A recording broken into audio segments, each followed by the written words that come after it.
Okay, dear one, let me try part two. We're almost at the bottom of page 61. I asked naya about the snake cat and why Zertar had put his blood on Zeb.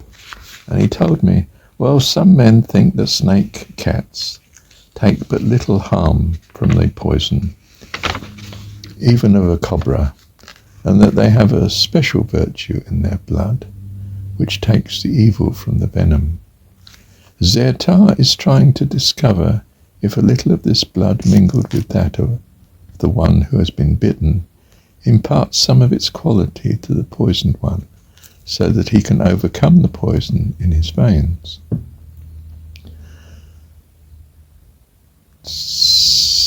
Well, I told him of the ointment, and he said it was made of the fat of whatever sort of snake had given the bite, and he himself thought that both that and the blood of the snake cat were of little value. Then I said that I must go back to the palace and find out how Zeb was. But Naya smiled and said, I can find that out for you without you moving from the bench. And he picked up a silver bowl in which I had rinsed my fingers and held it between his hands, just where a shaft of light pierced through the canopy of vines beneath which we were sitting. And then, as though he were looking through a window into a room and describing what he saw, he said, Zeb is asleep. Tar has filled his body with new life. That's the god Tar, yes? Tar has filled his body with new life. He will awake an hour after sunset, and then he should be given milk and wine. Then he will sleep again, and when he wakes tomorrow, all will know that he will live. In 20 days he will be well again, and have but a little scar upon his leg. Now, before we continue the rest, which is only a full page to go really, I want to just say something about Tar. Or will that spoil the story? No, I'll say that in the next recording, okay? But imagine I've filled you in on who Tar is, the god, okay?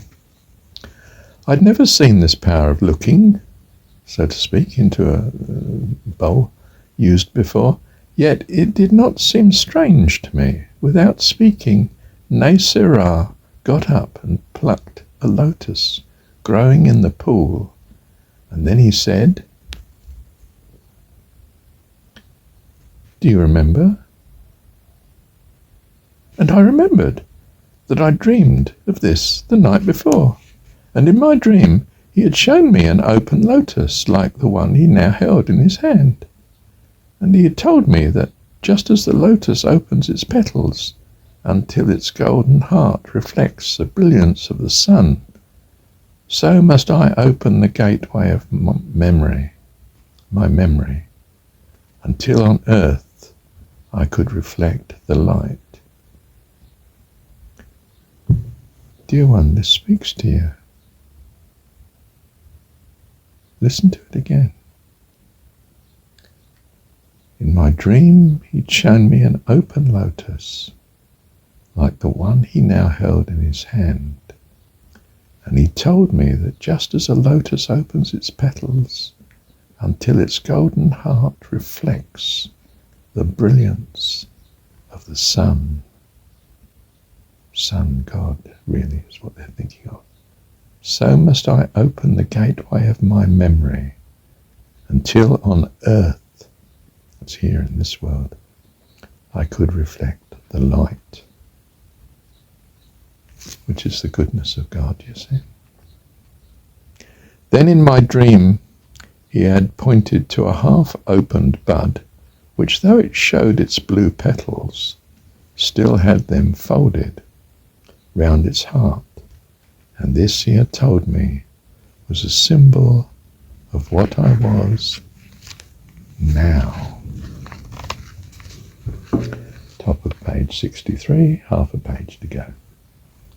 The memory of my dream had come back to me in less time than it takes a bird to move its wing, and I went and plucked a lotus that showed its blue and said, "This is what I am," and pointing to the flower that he held, naya, "That is what I long to be." And then naya smiled and said, "I'm a high priest, and you shall be a queen. But what is more pleasing to my heart is that I can teach you all you wish to know. Much have I taught your spirit while you have slept. Soon I shall also teach you here on earth." And before I left him, he told me that henceforward I should say this prayer before I sleep. "Master of thy wisdom, teach me to be a flame for the benighted ones, so that I may warm their hearts and light their darkness, until of their own knowledge they can kindle their own fire, and having kindled it, can leave the darkness and dwell at last in the light of the sun." On the 20th day, Zeb could walk again, and 3 months later, Natty returned to me. Simma and her cubs followed him as he led them to the Lion Court gate into his special store, which had been kept ready for him, and my father allowed him to go with me wherever I liked. Her father is Vera, of course, as he did when he was a cub.